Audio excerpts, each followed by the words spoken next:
They demolished my family's 80-year-old bridge with a bulldozer at 6 a.m. on a Tuesday. Stood there filming on their phones, laughing while the stones my grandfather laid in 1943 crumbled into the creek. What they didn't know? I owned the only other road into their gated community. Every single one of those 85 houses. And I was about to turn their commute into a very expensive lesson about property rights. See, Darlene Pritchett, HOA president, real estate agent, professional bully, thought she could steamroll a quiet engineer because I wasn't the type to fight back. She was half right. I'm not the type to fight back. I'm the type to win. What would you do if neighbors destroyed something your grandfather built with his bare hands? Drop your revenge strategy in the comments, and before we dive in, where are you watching from? Drop your state or country below. Let's see how far this goes. My name is Garrett Sullivan, 54 years old, third-generation civil engineer, living on 127 acres in semi-rural Pennsylvania, 40 minutes outside Pittsburgh. The kind of place where you wake up to creek water hissing over limestone instead of traffic noise. Where your morning coffee comes with the smell of wet oak leaves and diesel from a Dodge pickup that's older than most marriages. The property's been in my family since 1938. My grandfather, Pop Sullivan, bought it during the Depression and built everything himself, including, in 1943, a stone and timber bridge over Blackwater Creek. It connected our land to Old Mill Road, the only route back then to 4 family farms. That bridge wasn't some weekend project. Pops pulled foundation stones from the creek bed, milled the timber himself, forged the iron brackets at the town blacksmith. It took him 8 months. I learned to fish under it as a kid. Helped my dad replace planks when I was 16. Every time I drove over it, gravel crunching under my tires, I heard Pops' voice. Build something right, it outlasts you. I'm semi-retired now, consulting gigs, some land lease income, widowed 2 years ago, daughter in Oregon, quiet life. The bridge was the last thing I had from Pops. Then, 18 months ago, a developer built Meadowbrook Estates on the old Kowalczyk farm. 85 homes, $600K and up. Gated community with an HOA that thinks it runs the county. They needed a sewage easement across my land during construction. I negotiated, got paid $12,000, everything legal and recorded. Should have been the end of it. Then I met Darlene Pritchett, 62, real estate agent, Tesla Model X, bleached bob, monogrammed everything. Elected HOA president 3 months after moving in, and apparently decided her job was to remake the world in her image. April, she knocked on my door. No call, no warning, and handed me a certified letter. It demanded I remove my bridge in 30 days. Claimed it was an eyesore and a flood hazard per HOA environmental study. I read it twice. Ma'am, that bridge is entirely on my property. Your HOA has zero authority here. She smiled like a kindergarten teacher correcting a slow child. Mr. Sullivan, we have documentation showing it's abandoned county infrastructure. We're asking you to comply with safety regulations. Your study is 4 pages from a landscaping company. There's not one engineer's signature on it. The smile tightened. We'll follow up through proper channels. She left. I threw the letter away. Figured she'd give up. 1 week later, 6:04 a.m., I woke to a diesel engine roaring on my land. Ran outside in boxer shorts and boots, no time for a shirt, and saw a bulldozer ripping through my bridge. Stone cracking, timbers splashing into the creek, dust and smoke everywhere. I screamed at the operator. He waved me off. Lady said it's county demo, got a work order. That's my bridge. He didn't stop. And then I saw them. 3 SUVs parked on my access road. Darlene and 2 HOA board members standing there filming on their phones. One of them laughing. I called 911, hands shaking. The sheriff arrived 40 minutes later. Bridge was rubble. The deputy took a report, said it was a civil matter. I'd have to sue. Darlene handed him a folder, calm as Sunday morning. Officer, we removed a hazard. We actually saved the county a lawsuit. I stood there in my underwear, covered in dust, and realized she didn't see me as a person, just an obstacle to bulldoze through. I walked back to my porch and sat. The smell of crushed limestone hung in the air. The creek ran muddy with debris, and I decided, if Darlene wants to play with property rights, I'll show her what a civil engineer knows about roads. Because I just remembered something very interesting about Old Mill Road. I hired a lawyer the next morning, Mitch Kowalski. Local guy, does land disputes and the occasional DUI. We went to high school together. He took one look at the photos of my demolished bridge and said, Garrett, this is the most clear-cut property destruction case I've seen in 20 years. We filed 2 things, an emergency injunction to prevent further damage and a lawsuit for $78,000 in damages. That number wasn't random.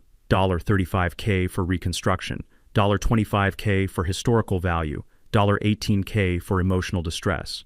The sheriff's report was frustratingly vague. Civil matter, no clear criminal intent. But the county building inspector confirmed what mattered. The bridge was 100% on my property, fully legal, and Darlene's crew had 0 permits for anything. Then Darlene's lawyers tried to get clever. They filed a counterclaim arguing my bridge had been in public use for 80 years. People drove over it to access Old Mill Road, so it should have become county property by now, something called adverse possession. When Mitch read their filing, he actually laughed out loud. Garrett, they clearly didn't do their homework. Why not?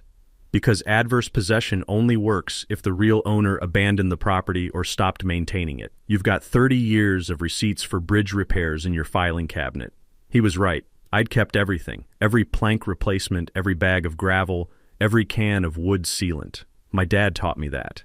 He used to say, paper trail beats memory in court every single time.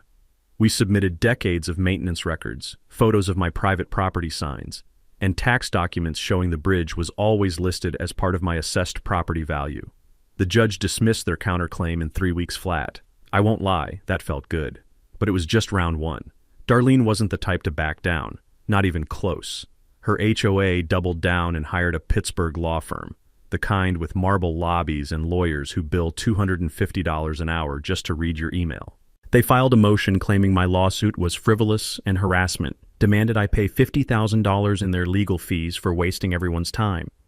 Then came the settlement offer, hand-delivered by a paralegal in a suit that probably cost more than my truck. The terms, I drop my lawsuit, they drop theirs, and, here's the kicker, they'll generously donate $5,000 to the local Veterans Fund in my grandfather's name. Mitch brought it to me at the diner, slid the paper across the table while I was halfway through a burger. It's a PR play, he said quietly. Makes them look reasonable in front of a judge. We tried to settle, Your Honor. We even offered charity in his grandfather's name. I stared at the number. $5,000. Mitch, my grandfather, spent 8 months building that bridge with his hands. They tore it down in 40 minutes while filming it on their phones, and now they want to slap his name on a charity check and call it even? That's the play. I pushed the paper back. Tell them no. You sure? This could get expensive? I'm sure. That's when Darlene went nuclear. 2 days later, a friend forwarded me screenshots from Meadowbrook's private Facebook group. The HOA had over 200 members, and apparently I was the hot topic.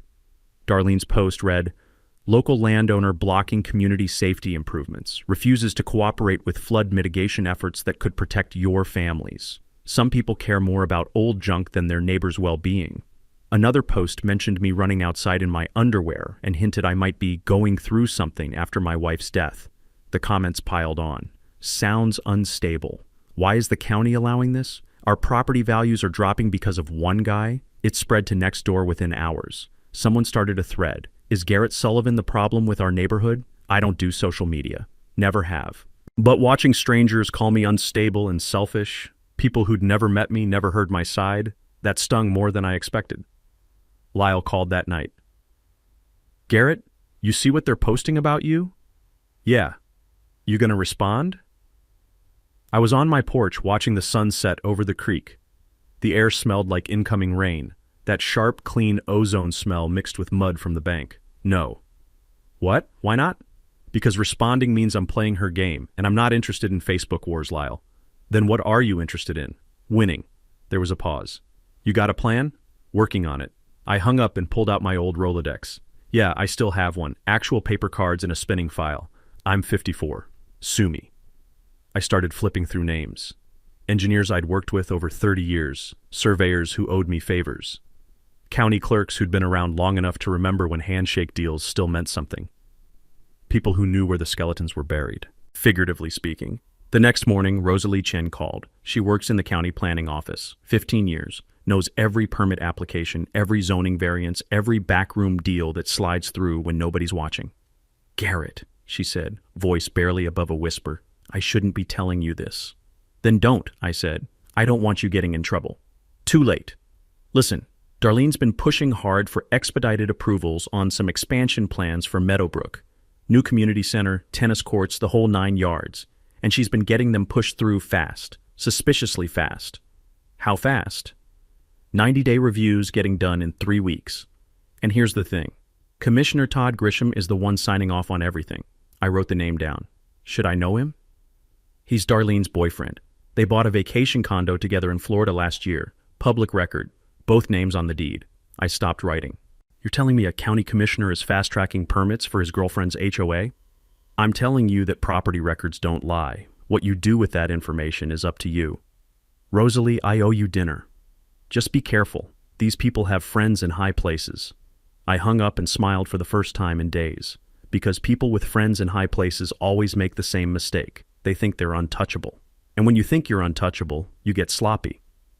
I spent the next 2 days at the county clerk's office pulling every file I could find.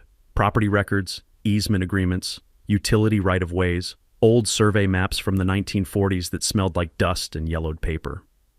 I'm a civil engineer. I've spent 3 decades reading blueprints and legal descriptions that would put most people to sleep. But that day, I was hunting, and I found something big. But I didn't tell Mitch, didn't tell Lyle, didn't tell anyone. Because in poker, you don't show your cards until the pot's worth winning. Mitch called me Friday afternoon. Darlene's lawyers are pushing for a hearing next month. They want the judge to dismiss your case entirely and award them legal fees. Let them push. Garrett, you sound way too calm for someone about to get hit with a $50,000 judgment. I was standing at my window looking toward Meadowbrook in the distance. You could barely see it through the trees, but the streetlights were starting to flicker on as dusk settled in. Mitch, I need you to trust me on this. Trust you on what? Just keep filing motions, keep them busy. I'm working on something. Working on what? I smiled. Insurance. What I didn't tell him, what I wasn't ready to tell anyone yet, was that I just discovered how to make Darlene Pritchett wish she'd never heard the name Sullivan. It all came down to one beautiful, legal, completely ironclad word, easement. I spent the next week buried in county records like a detective in a bad noir film. Except instead of whiskey and cigarettes, I had coffee and 3-ring binders that smelled like 1987. 3 full days at the clerk's office. Martha, the main clerk, stopped asking what I needed after day 2 and just started pulling document boxes before I walked in. You looking for something specific, Garrett, or just hate sunlight now? She asked on day 3. I told her a little of both, and she laughed, the kind of laugh that said she'd seen plenty of property feuds in her 30 years behind that counter and knew exactly how this would end. I pulled every document tied to Meadowbrook Estates, building permits, utility hookups, sewage approvals, environmental studies, zoning variances.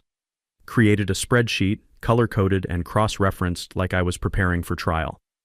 My daughter would have been proud, or maybe concerned for my mental health.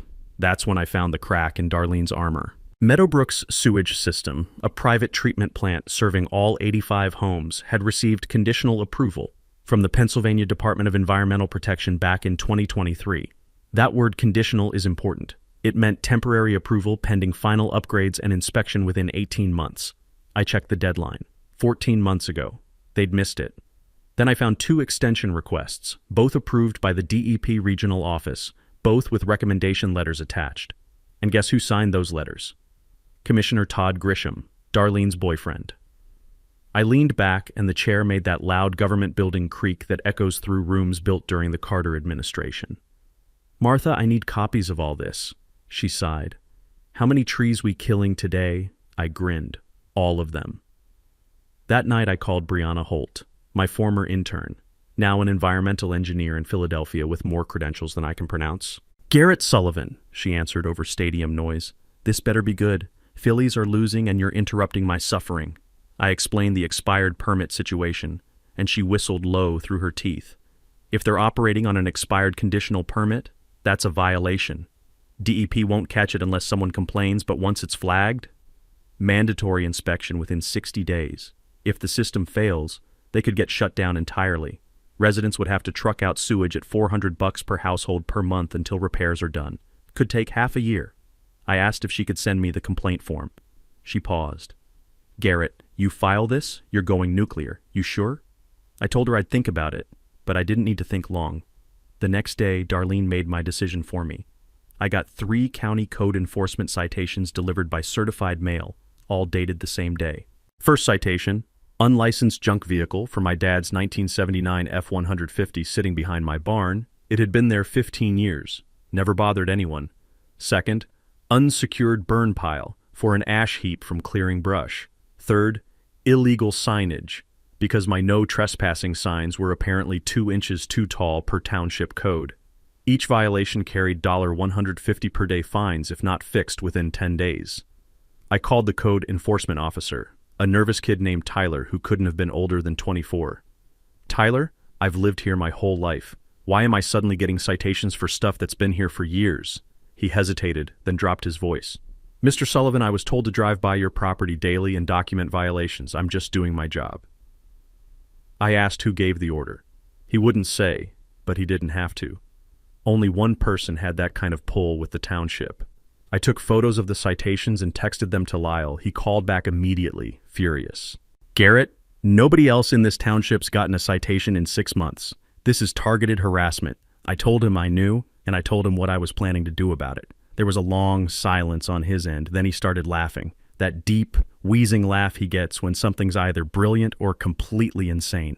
You're really gonna do it? He asked. I said yes. Then I want a front row seat when this blows up, he said.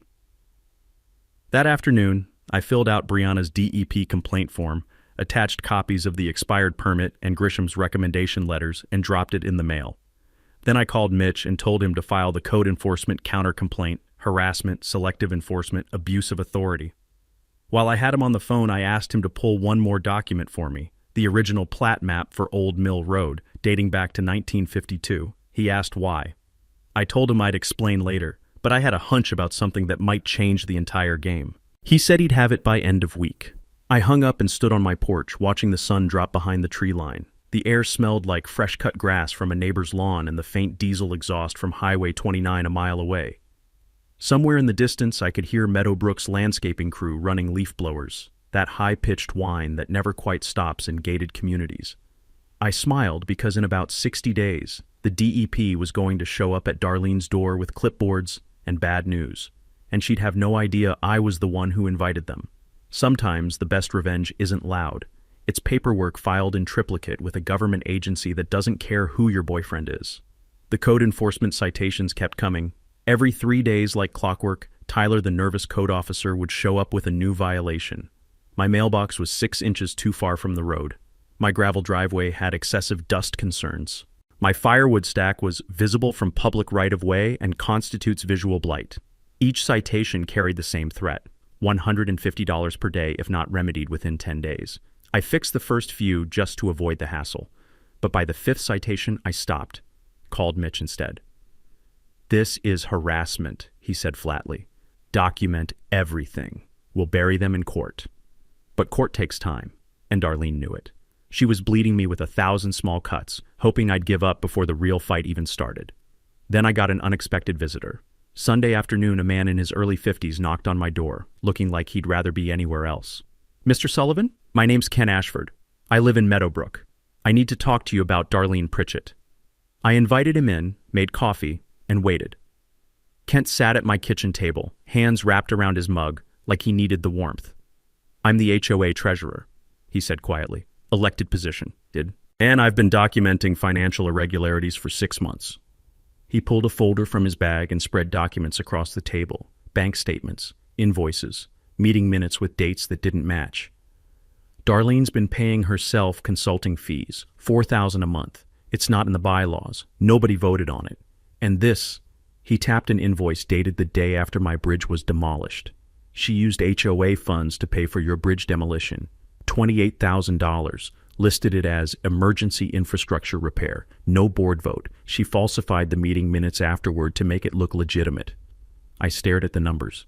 $28,000 of other people's money, spent to destroy my family's bridge because she wanted it gone. Kent, why are you showing me this? He met my eyes. Because what she did to you was wrong, and because she fined my wife $500 for planting the wrong color roses.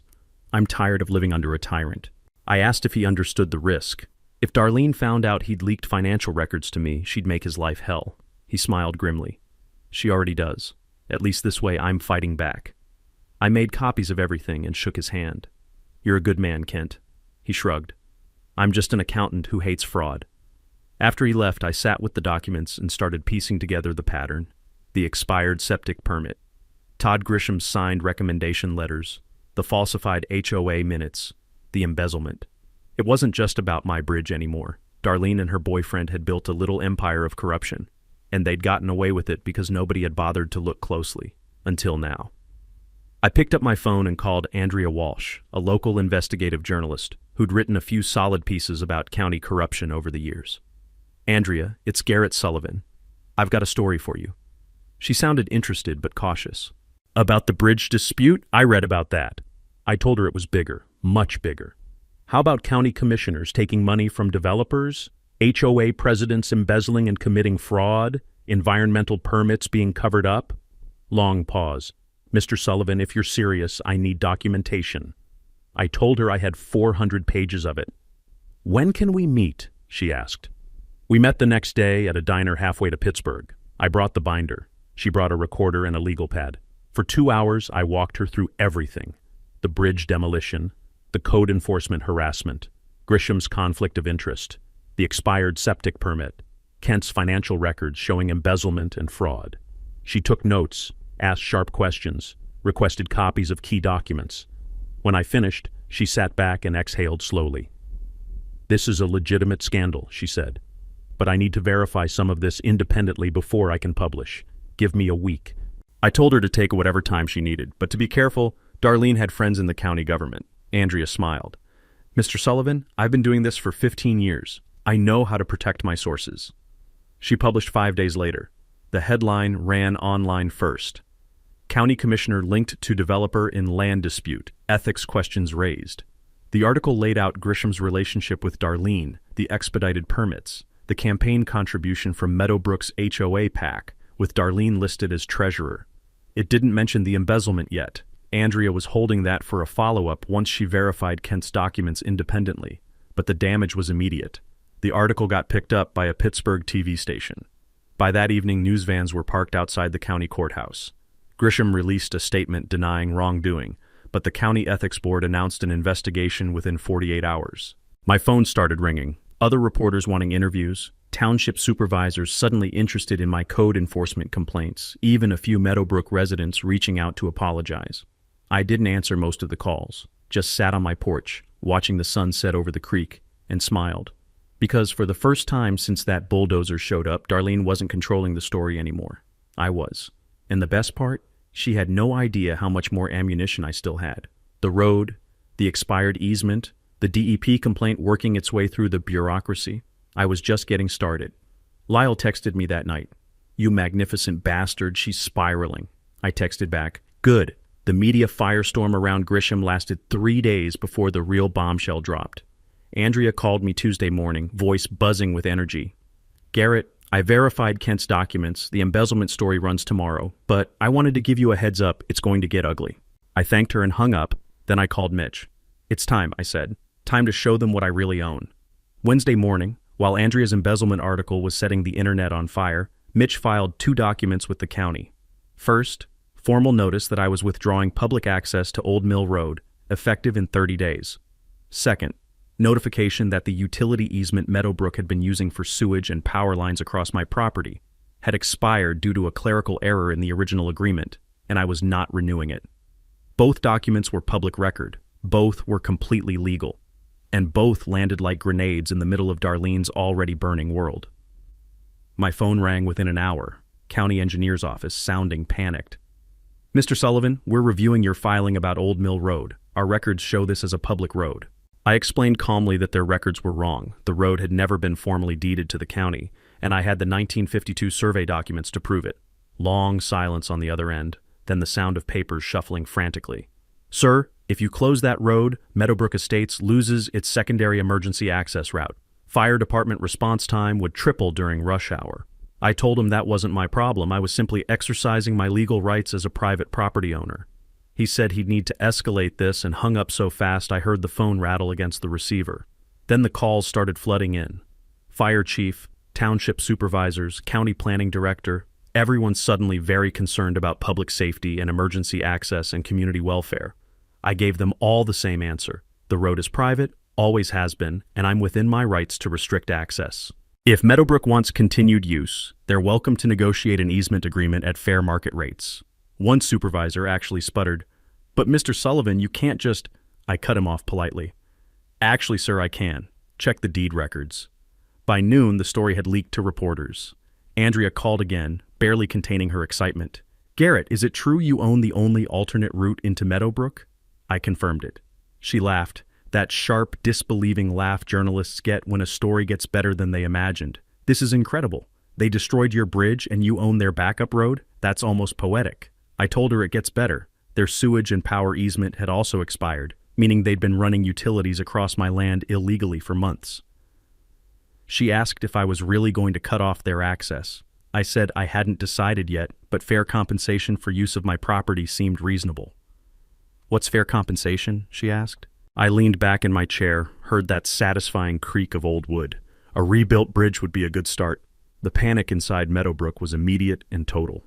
Emergency HOA meeting called for Thursday night. Kent texted me updates in real time, residents shouting, some demanding Darlene resign, others talking about lawsuits, a few already calling real estate agents to list their homes before property values tanked. The meeting recording leaked to me by Friday morning, probably from 3 different sources. I sat in my truck in the driveway listening to it, windows down, afternoon sun warm on my arm, and the smell of cut hay drifting in from a neighbor's field. Darlene's voice came through shaky and defensive, trying to calm 85 panicking homeowners. "This is a legal technicality. Our lawyers are handling it. There's no real threat." But a resident cut her off, voice shaking with fury. "You told us everything was handled. Now we find out our president embezzled HOA funds and we might lose sewage service?" Another voice, older and frightened. "My mother is 78. What happens if there's a medical emergency and ambulances can't get through because you pissed off the wrong neighbor?" Darlene had no good answers, just stammering excuses and empty promises. And me? I sat on my porch that Friday evening, watching the sun sink behind the trees, the sky going orange and purple like a bruise, the creek making that gentle rushing sound it always makes when the water's high. I felt something I hadn't felt in months. Control. Not revenge yet, just the simple, satisfying knowledge that I held every card that mattered. Infrastructure is power. Roads, utilities, access, these aren't luxuries. They're necessities. And I owned them all. My phone buzzed. Text from Lyle. "Bro, Meadowbrook Facebook group is melting down. This is better than any poker game we've ever played." I smiled and typed back, "Game's not over yet. Now comes the fun part." Saturday morning, my kitchen became a war room. 5 people showed up by 9 a.m., and the smell of fresh coffee mixed with the nervous energy of people about to plan something that could either be brilliant or completely backfire. Mitch sat at the head of my kitchen table with legal pads stacked like ammunition. Lyle leaned against the counter grinning like a kid on Christmas. Rosalie from the county planning office brought her laptop and a flash drive that she definitely wasn't supposed to have. Judge Harlan Meeks, retired 76, still sharp as a tack, sat reading through documents with glasses perched on his nose. And Brianna Holt, my former intern turned environmental engineer, had driven up from Philadelphia with a folder full of DEP regulations thick enough to kill someone. "All right," Mitch said, clicking his pen in that rhythm he does when he's thinking. "Let's talk endgame. Garrett's got leverage, the road, the expired easement, public sympathy, Darlene under investigation for embezzlement. Question is, what do you actually want?" I'd been thinking about this for days. Not revenge, not to hurt innocent people, just justice. "I want my bridge rebuilt," I said. "Historically accurate, proper materials, done right. I want a written apology from the HOA published in the local paper. I want fair compensation for the easement going forward, market rate, not whatever lowball number they'll try. And I want Darlene Pritchett out of the HOA presidency." The room went quiet for a second.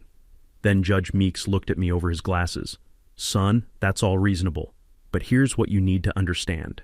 If you push too hard, you become the villain. Judges and juries remember vindictive winners. You need to give them a way to save face, barely an inch, but something." Lyle snorted. "Judge, she demolished his grandfather's bridge while filming it and laughing. How much face does she deserve?" The judge smiled slightly. "Legally? None. Strategically? Just enough that Garrett walks away looking like a hero instead of a bully." I asked how we do that. Brianna jumped in first. "The DEP complaint I helped you file is already in the system. They'll inspect Meadowbrook's sewage treatment plant within 60 days. When, not if, when it fails inspection, the state mandates upgrades or shuts them down. That's not you being vindictive. That's bureaucracy doing what it does." Rosalie nodded. "Same with the ethics investigation on Grisham. That's official now. Once those findings go public, it shows a pattern of corruption that has nothing to do with personal revenge. You're just the citizen who noticed and reported it. Lyle grinned. So you're letting the government be the bad guy while you sit back looking reasonable. I love it. Mitch pulled out a draft settlement proposal, 40 pages, exhibits attached, the kind of document that makes normal people's eyes glaze over but makes lawyers weep with joy. Here's the play. We request a public mediation hearing at the township supervisors meeting. It's recorded, it's open to the public, and Darlene can't hide behind her lawyers in some private conference room. You present your terms in front of residents, media, everyone. If she accepts, great. If she refuses, you look reasonable and she looks like the problem. I liked that. Sunshine is the best disinfectant, as they say. Judge Meeks tapped the document. Terms need to be specific. No vague language she can weasel out of later. Brianna suggested numbers. For the easement renewal, $500 per month for 20 years. That's fair market rate for commercial utility access in rural Pennsylvania. I checked 3 comparable properties. For the bridge reconstruction, you get bids from 3 licensed contractors and the HOA pays the median bid. No negotiation, no substitutions. Mitch wrote it down. And the apology? I thought carefully. It needs to name me personally, name my grandfather, acknowledge that the demolition was unauthorized and wrong, and it runs in the Township Gazette for 2 consecutive weeks, plus gets posted at the Meadowbrook main entrance where everyone can see it. Rosalie grinned. Oh, Darlene's going to hate that. I shrugged. She should have thought about that before she brought the bulldozer. Then we talked risks. What if Darlene flat out refused? Mitch explained I could legally close the road and terminate the easement, but it would hurt innocent residents, and public opinion could turn against me. You don't want to be the guy who blocked Grandma's ambulance, he said bluntly. Judge Meeks suggested a compromise. Close the road to regular traffic, but grant an exception for emergency services. Fire trucks, ambulances, police, they still have access. Soccer moms and commuters? They take the long way around Highway 29. That pressures the HOA without endangering lives. Brianna added, same with utilities. You don't shut them off immediately. You notify them the easement expired and give 30 days to negotiate renewal. They ignore you, then you pull the plug. We spent another hour on contingencies. What if she countersues? What if residents start a petition? What if the media spins this against me? By the time everyone left around noon, I had a plan that felt bulletproof and a binder so thick you could use it as a doorstop. Lyle was the last one out. He clapped my shoulder at the door. Garrett, I've known you 30 years, never seen you like this. I asked what he meant. He grinned, focused, a little scary, honestly. Remind me never to piss you off. I laughed. Lyle, I'm not scary. I'm just an engineer who actually read the contracts. After they left, I stood at my kitchen window looking toward Meadowbrook. You could barely see it through the trees, but I knew it was there. Those perfect streets and matching mailboxes and the HOA president who thought rules didn't apply to her.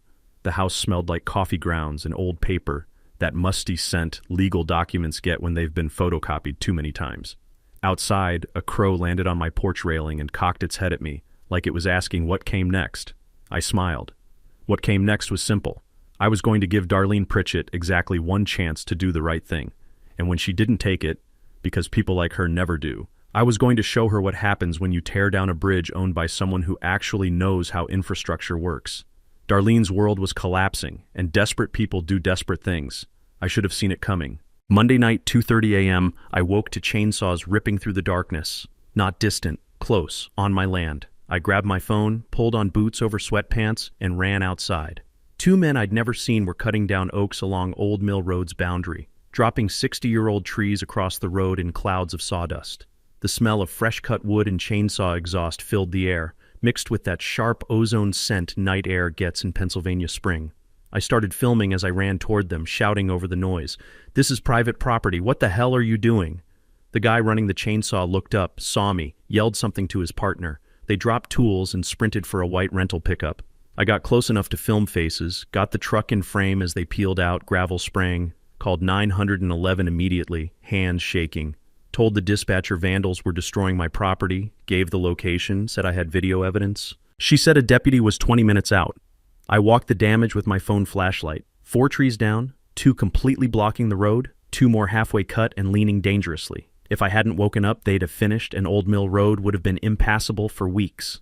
The message was clear. If they couldn't negotiate access to my road, they'd make sure nobody could use it. Destroy the leverage.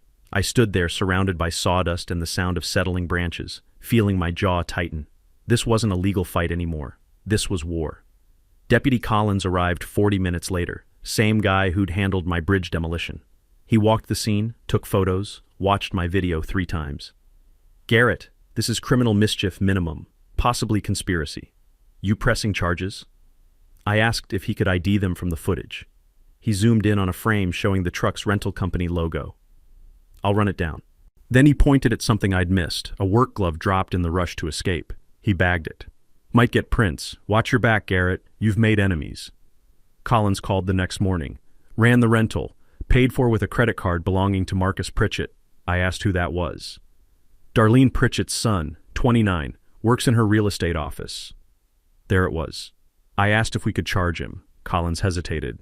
"We can prove he rented the truck, that's it. Unless one of those guys testifies Darlene ordered it, we can't tie her directly." I asked his advice. "Honestly, save it. If you press charges now, it becomes a criminal case, ties up your civil suit for months. But as leverage in negotiations, it's dynamite." I called Mitch immediately. He listened, then started chuckling, that dark lawyer laugh that means someone screwed up badly. "Garrett, don't use this yet. Save it for mediation. When Darlene's sitting across from you in front of the township, media, everyone, you calmly present this video. You don't even accuse her, just explain that her son rented the truck used to commit a crime on your property. Let people draw their own conclusions." I smiled for the first time since the chainsaws woke me. "Chess, not checkers," Mitch agreed. "And right now, you're 3 moves ahead." But Darlene wasn't finished. Over the next week, things got weirder. Anonymous calls, someone breathing, then hanging up, 5 times in 3 days. My truck got egged while parked at the diner, yoke dried into the paint in the sun.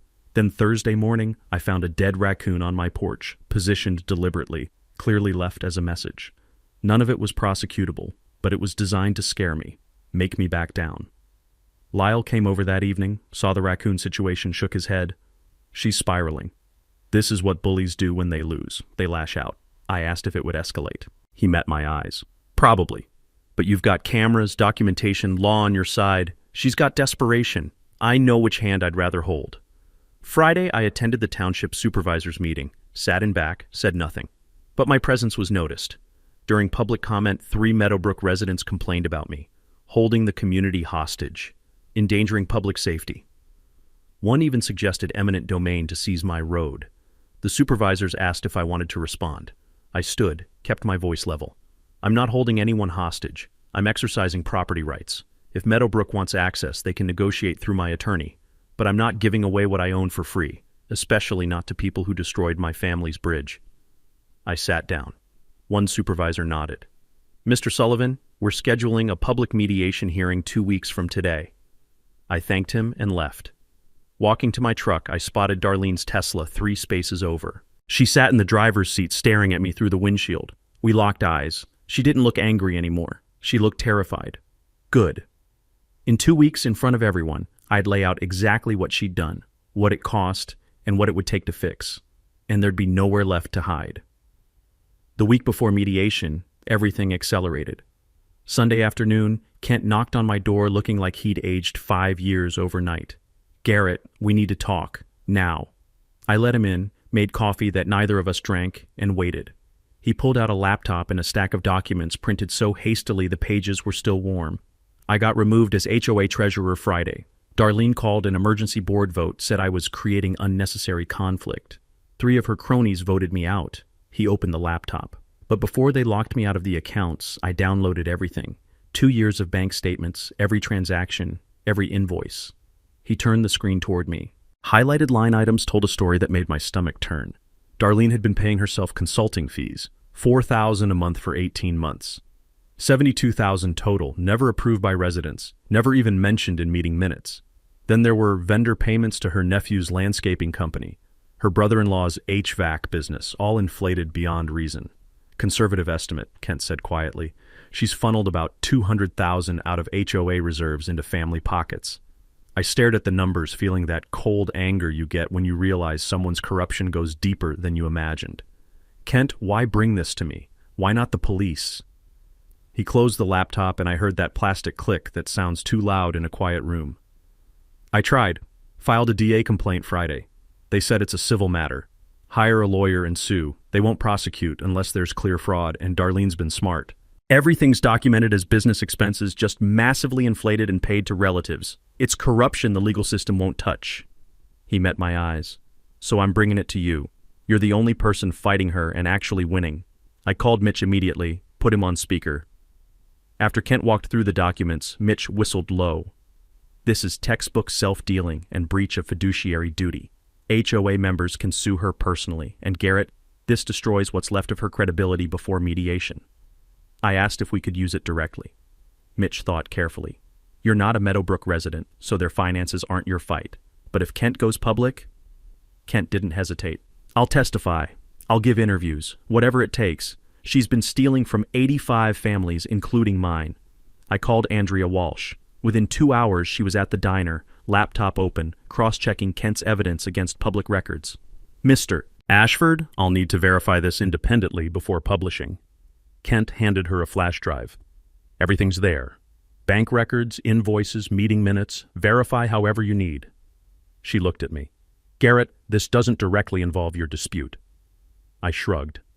I know, but it's the truth, and I'm tired of watching her get away with things.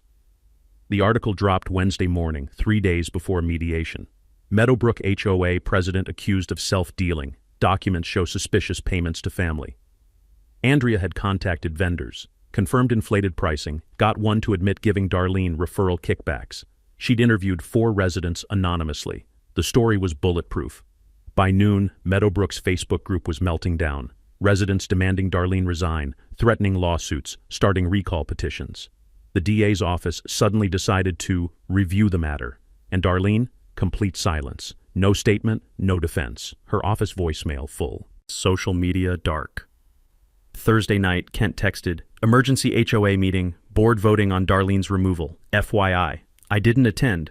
Wasn't my place. But Kent sent updates. 70 residents packed the room. Darlene tried defending herself, claimed payments were standard practice and approved by previous boards. Nobody bought it. The board voted 4-1 to remove her as president effective immediately. Then residents voted to suspend her membership pending a full audit and potential legal action. Kent's final text. She walked out, people shouting the whole way to her car, "It's over." I sat on my porch reading those texts as dusk settled. The air smelled like coming rain, that heavy, electric smell that makes your skin tingle. The creek was running high, making more noise than usual, and in the distance I heard a dog barking at something only it could see. My phone rang, Lyle laughing. "Did you see? She's finished. They're talking criminal charges. And mediation's Friday, she's showing up with nothing." I told him I'd heard. He kept going. "Garrett, you won. She's destroyed."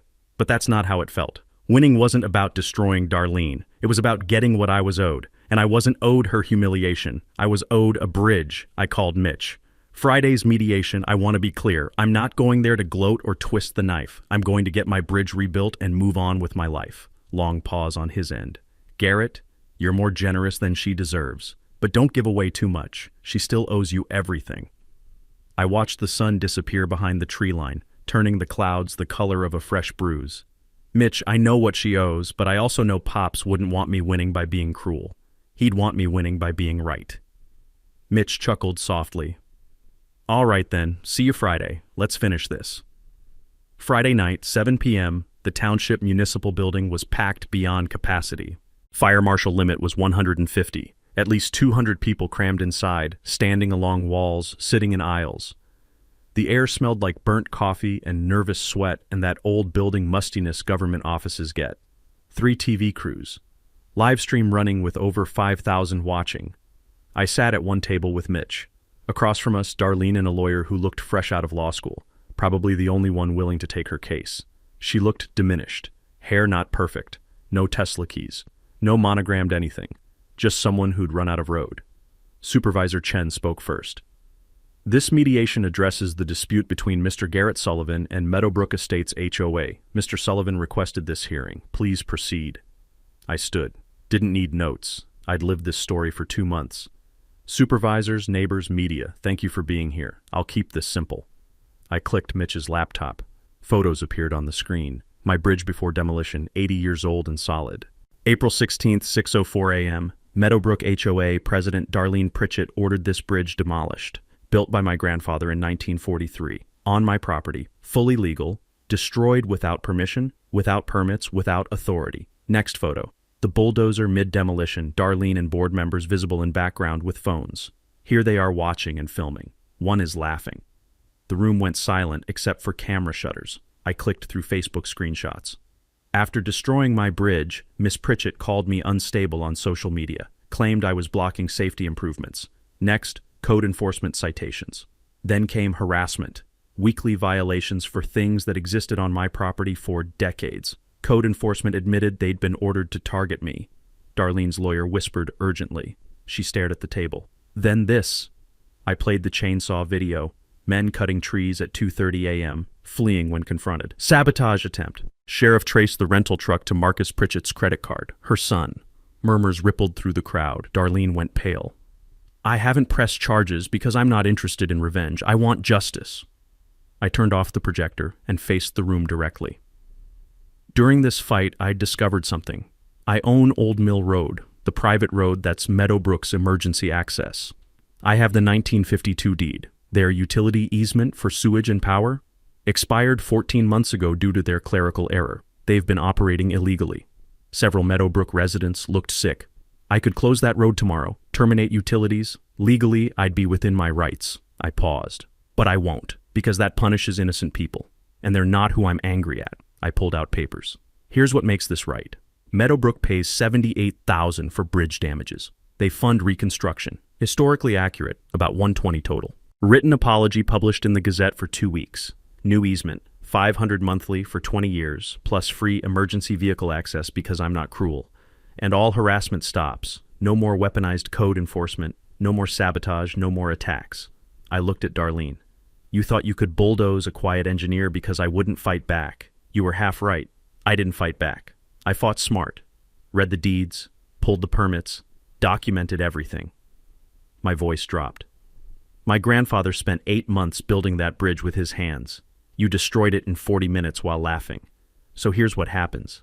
Meadowbrook accepts these terms, or I close Old Mill Road Monday and terminate utilities in 30 days. The room erupted. Reporters shouting, residents yelling questions. Chen gavelled for order. After a chaotic minute, he called 15-minute recess. Darlene and her lawyer huddled in the corner. I sat down, hands steady for the first time in weeks.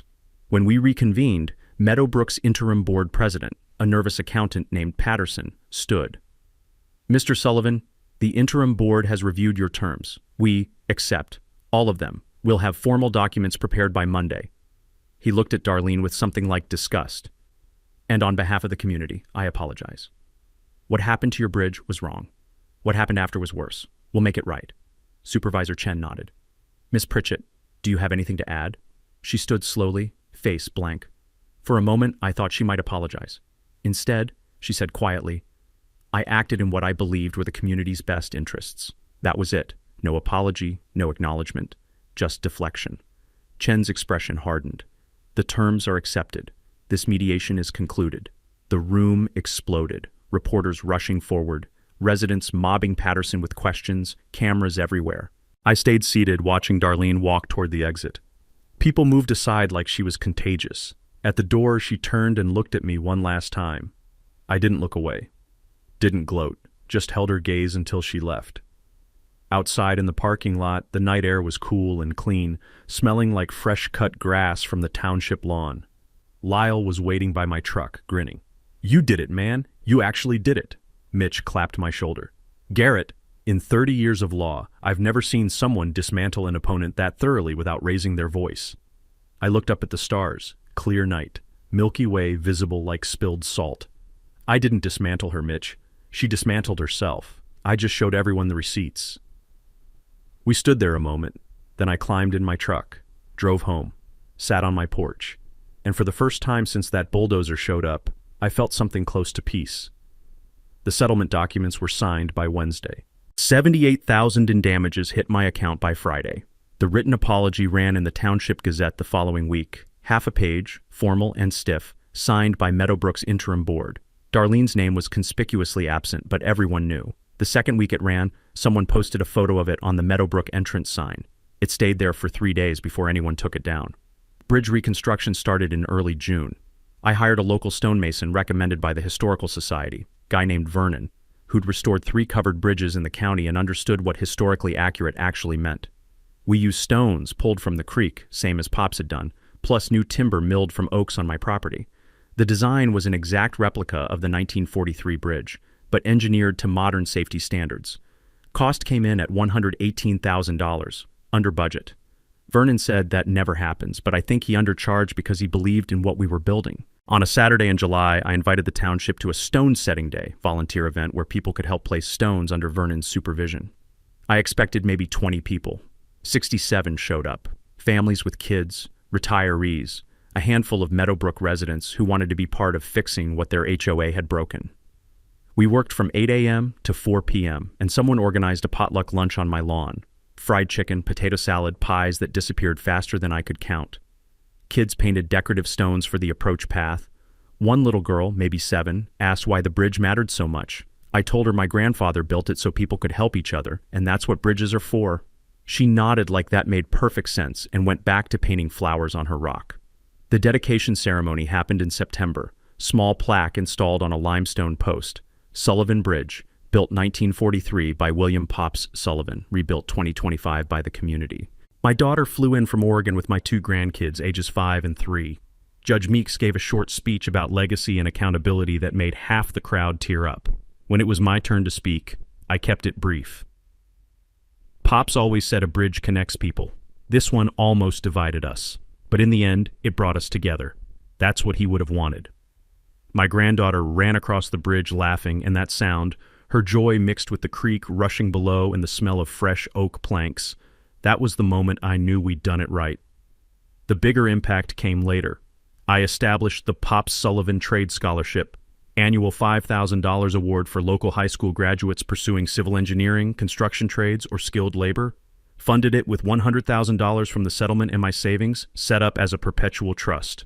First recipient was Kent's daughter, 17, wants to be a surveyor. At the award ceremony, she told me her dad talks about integrity now, about standing up when things are wrong.